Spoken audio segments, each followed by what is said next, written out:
The sun hung low over the quiet streets of Pinewood, a small town nestled against rolling hills and thick forests. On this particular afternoon, the air was thick with the sound of laughter and the distant hum of engines.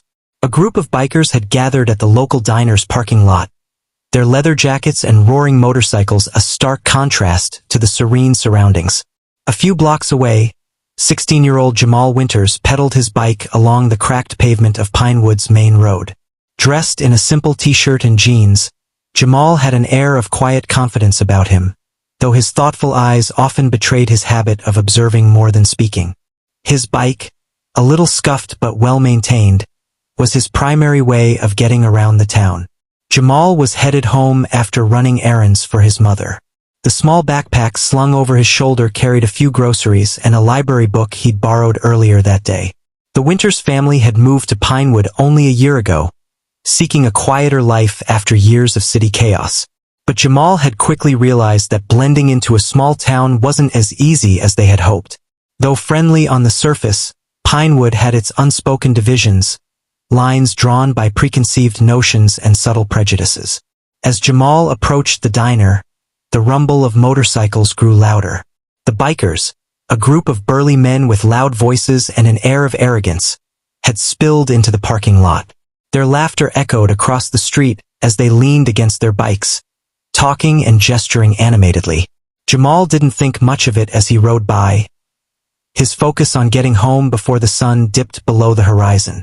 But one of the bikers noticed him, a sneer curling on his face. "Hey, kid," he shouted, his voice carrying over the noise. "What are you doing riding that scrap heap through our town?"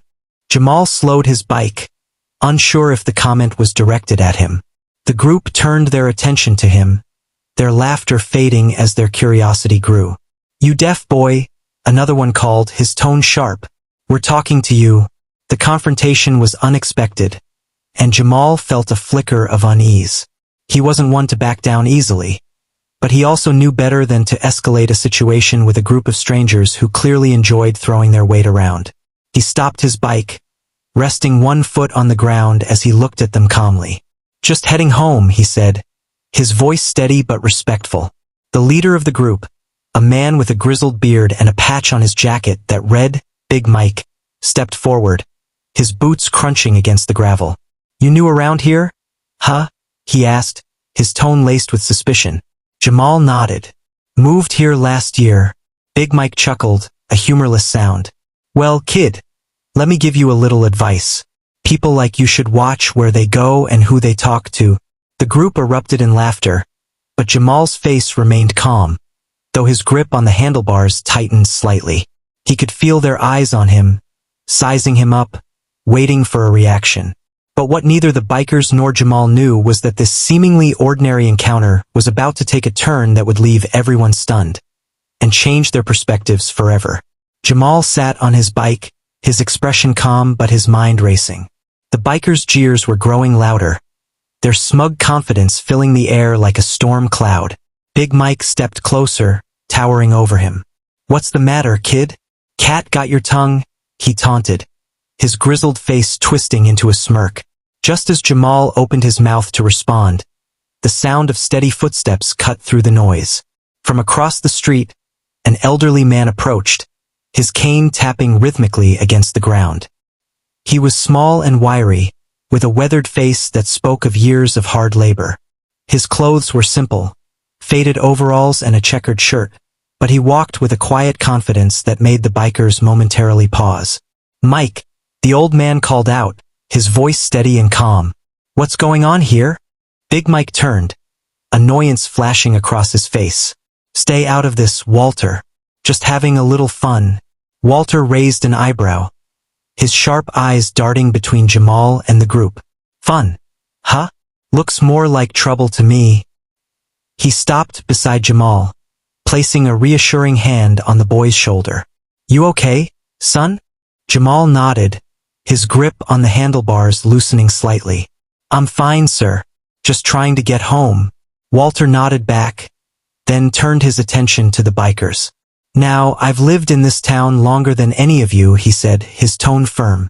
"And I don't remember Pinewood being the kind of place where we pick on kids minding their own business.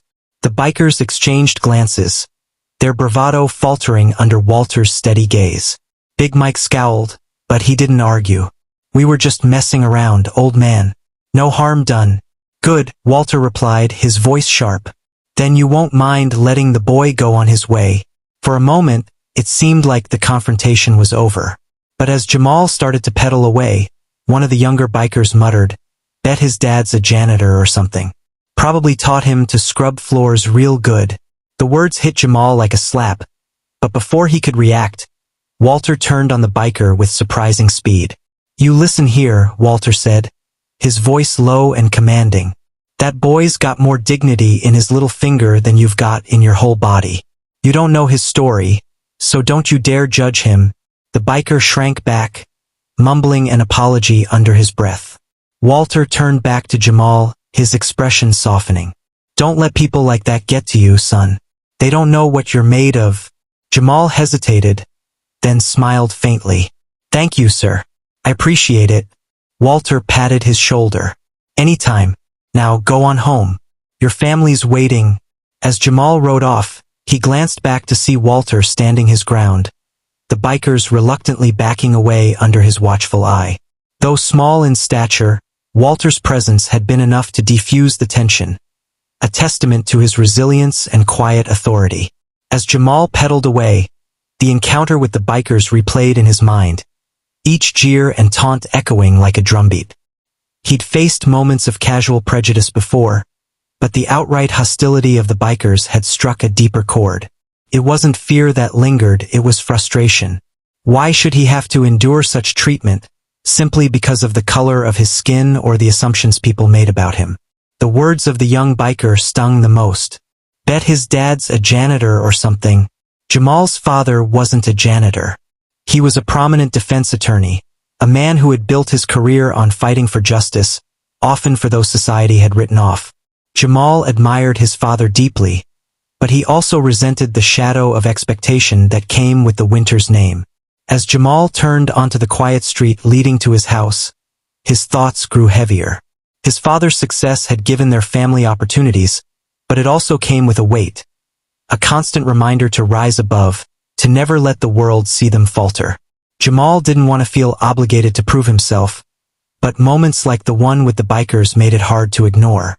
Inside their home, the warmth of the evening light streamed through the windows, casting a golden glow over the neatly kept living room.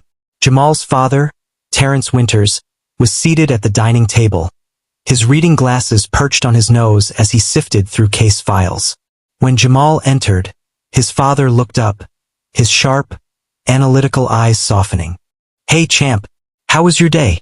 Jamal hesitated, setting his backpack down on the counter.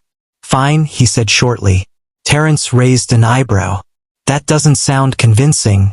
Jamal sighed, sitting across from his father. He wanted to brush it off, to avoid the conversation altogether, but the weight of the encounter pressed down on him. "Some guys gave me a hard time today," he admitted finally. "Bikers. They didn't like me riding my bike past them." Terrence's expression darkened slightly, but he kept his tone calm. "What happened?" "They made a few comments. About me, about you." Jamal looked away, his voice quieter. "One of them said you're probably a janitor." For a moment, the room was silent. Then, to Jamal's surprise, Terrence chuckled softly. "A janitor, huh? I guess I'd make a decent one." Jamal frowned. "It's not funny, Dad." Terrence's smile faded, and he leaned forward, resting his hands on the table. "No, it's not. But you can't let people like that define you, Jamal. Their ignorance isn't your burden to carry." Jamal's frustration bubbled over. "I know that, but it's not fair. Why should I have to keep proving myself to people who've already decided who I am?" Terrence's gaze softened, and he leaned back, his voice steady. "You don't have to prove anything to anyone, but sometimes showing people who you are, through your actions, your character, that's the best way to change their perspective." Jamal thought back to Walter, the unexpected ally who had stepped in without hesitation. Walter didn't know him anything, yet he had stood up for him with unwavering confidence. It wasn't out of obligation or pride, it was because it was the right thing to do. The realization hit Jamal with a quiet force. Walter's actions weren't about appearances or proving a point. They were about humanity, about reminding people of their shared worth, regardless of the label society tried to impose. But Jamal couldn't shake the lingering tension. He had walked away from the encounter, but the biker's words still felt like a challenge, one he hadn't fully confronted. He didn't want to let anger drive him, but he also didn't want to stay silent. The following day, Jamal rode his bike back toward the diner, his heart pounding in his chest. He wasn't sure what he intended to do, but he knew he couldn't avoid the situation forever. As he approached the parking lot, he saw the bikers again, their laughter echoing in the morning air. Jamal took a deep breath and pedaled closer. The group noticed him immediately, their jeers starting up again. "Well, look who's back," Big Mike called, smirking. "Thought we scared you off, kid." Jamal stopped his bike and got off, standing tall despite the knot in his stomach. "You didn't scare me," he said, his voice steady. "But you should know something." The bikers exchanged curious glances, their laughter fading slightly. Jamal continued, his gaze unwavering. "My dad's not a janitor. He's a lawyer. And not just any lawyer, he's one of the best defense attorneys in the state. He's fought for people who've been treated unfairly their whole lives. And I'm proud of him." Big Mike's smirk faltered, and the group fell silent. Jamal took a step closer, his voice growing firmer. "You judged me without knowing a thing about me. But I'm not here to prove anything to you. I just want you to think about the next kid you try to intimidate. Because not everyone has someone like Walter to stand up for them." For a moment, the bikers said nothing. Then, Big Mike shrugged, trying to mask his discomfort. "Well, kid, I guess you've got guts." Jamal didn't respond. He simply turned, got back on his bike, and pedaled away. As he rode home, a sense of clarity washed over him. He didn't need to change who he was to earn respect. He just needed to hold onto the values that made him strong: integrity, resilience, and the courage to stand his ground. Jamal's confrontation with the bikers left him feeling empowered but reflective. As he pedaled home, he thought about Walter, the man who had stood by him without hesitation. Walter hadn't known his father was a lawyer or that Jamal came from a family of means. He had stepped in simply because he believed it was the right thing to do. Later that evening, as Jamal sat at the dinner table with his family, the events of the past 2 days weighed heavily on his mind. His father, Terrence, noticed the thoughtful expression on his son's face. "You've been quiet tonight, Jamal. Something on your mind?" Jamal hesitated, then nodded. "There's this man, Walter. He stood up for me when those bikers were messing with me. He didn't know me anything, but he just helped." Terrence leaned forward, his expression thoughtful. "Sounds like a good man." "He is," Jamal replied, his voice soft. "But it made me realize something. I've always been proud of you, Dad, of everything you've done. But sometimes, I feel like people see me as just your kid. Like I don't have my own identity." Walter didn't care who I was or where I came from. He just cared. Terrence smiled gently. "Son, you don't need to prove yourself to anyone. But if Walter inspired you, maybe it's a sign you're meant to do something similar. Help others in your own way." Jamal thought about his father's words long after dinner, and by the next morning, he had a plan. A week later, Jamal rode his bike back to the diner where he had first met Walter. The bikers weren't there this time, and the lot was quieter, save for a few locals chatting outside. Jamal spotted Walter sitting on a bench, his cane resting beside him as he sipped a cup of coffee. "Hey, Mr. Walter," Jamal called as he approached. Walter looked up, his weathered face breaking into a smile. "Well, if it isn't my young friend. How's it going, son?" Jamal sat down beside him, placing a small envelope in Walter's hand. "I wanted to say thank you for what you did for me." Walter opened the envelope and pulled out a handwritten note. As he read, his smile grew softer. The note explained how much Walter's kindness had meant to Jamal and how it had inspired him to give back. "That's mighty kind of you, son," Walter said, folding the note carefully and slipping it into his pocket. "But you didn't have to go to all this trouble." Jamal shook his head. "I wanted to, and I wanted to do something else too." From his backpack, Jamal pulled out a flyer. It was for a community event he had organized. A bike repair workshop at the local park, where Walter would be the guest of honor. The workshop was open to kids and families in the area, especially those who couldn't afford new bikes or expensive repairs. Walter's eyes widened as he read the flyer. "You're doing this?" he asked, his voice touched with emotion. "Yeah," Jamal said, smiling. "I thought about what you said about helping people, and I figured, if you could stand up for me, I could stand up for others too." The day of the event arrived, and the park buzzed with activity.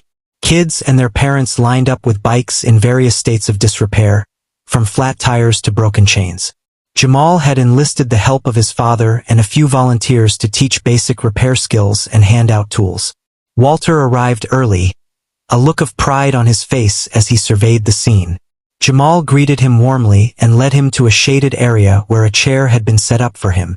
Throughout the day, people stopped to thank Walter for his role in inspiring the event, and his humility shone through as he waved off their praise. "It's the kids who are doing the real work," he said with a chuckle. "I'm just here to cheer them on." Jamal worked tirelessly, showing kids how to patch tires and tighten brakes, his enthusiasm infectious. As the day went on, Walter watched him with a mix of admiration and nostalgia. It reminded him of his younger days, when he had helped his own community in small but meaningful ways. By the end of the day, dozens of bikes had been repaired, and the atmosphere in the park was one of joy and camaraderie. Jamal stood with Walter near the edge of the crowd, both of them watching as a young boy rode his newly fixed bike in circles, his laughter echoing in the warm afternoon air. "You've done something special here, son," Walter said, his voice filled with emotion. "Not just for these kids, but for this whole community." Jamal smiled, his chest swelling with pride. "I couldn't have done it without you, Mr. Walter. You showed me what it means to step up and make a difference." Walter placed a hand on Jamal's shoulder. "And you've shown me that the next generation is more than ready to carry the torch." That evening, as the sun set over Pinewood, Jamal and Walter parted ways, each feeling a renewed sense of purpose. For Jamal, it was the beginning of a journey to define himself, not just as the son of a successful lawyer, but as someone who could make his own mark on the world. For Walter, it was a reminder that even the smallest acts of kindness could ripple outward, inspiring change in ways he had never imagined. The lesson was clear. No act of courage or compassion is ever too small to matter. Jamal and Walter, two individuals from different walks of life, had come together to show that sometimes, the best way to rise above prejudice and adversity is to stand together, and to lift others along the way. As the evening settled over Pinewood, Jamal sat on the front porch of his home, his bike leaning against the railing. The day's events played in his mind, the laughter of children riding their repaired bikes, the proud smiles of parents, and Walter's steady presence, always offering encouragement. For the first time in a long while, Jamal felt not just proud, but fulfilled. His father stepped outside, holding 2 glasses of iced tea. He handed one to Jamal and sat down beside him. "You did something amazing today, son," Terrence said, his voice full of warmth. Jamal smiled, staring out at the quiet street. "It wasn't just me, Dad. Walter inspired me. He didn't hesitate to stand up for me, even when he didn't know me. I just wanted to do the same for others." Terrence nodded, his expression thoughtful. "That's how it starts. One person standing up, showing kindness, and inspiring someone else to do the same. There's a chain reaction." Jamal turned to his father, his voice softer. "You've always told me to rise above, to be better than the hate or ignorance around me. I think I finally understand what you meant. It's not about proving anything to anyone. It's about staying true to who I am and lifting others along the way." Terrence placed a hand on Jamal's shoulder, his pride unmistakable. "You're becoming the kind of man who makes the world a better place, Jamal. And that's all I've ever wanted for you." As they sat together, the porch light casting a warm glow around them, Jamal realized that the day's events had been about more than just fixing bikes or confronting prejudice. It had been about connection, about seeing people for who they truly are and choosing to act with compassion and courage. Somewhere across town, Walter was likely reflecting on the same lesson, his heart just as full. Jamal knew their paths had crossed for a reason, and that the kindness they had shared would continue to ripple through their community. Because in the end, it wasn't about who you were or where you came from. It was about what you chose to do for others, and the belief that even the smallest actions could create a brighter future.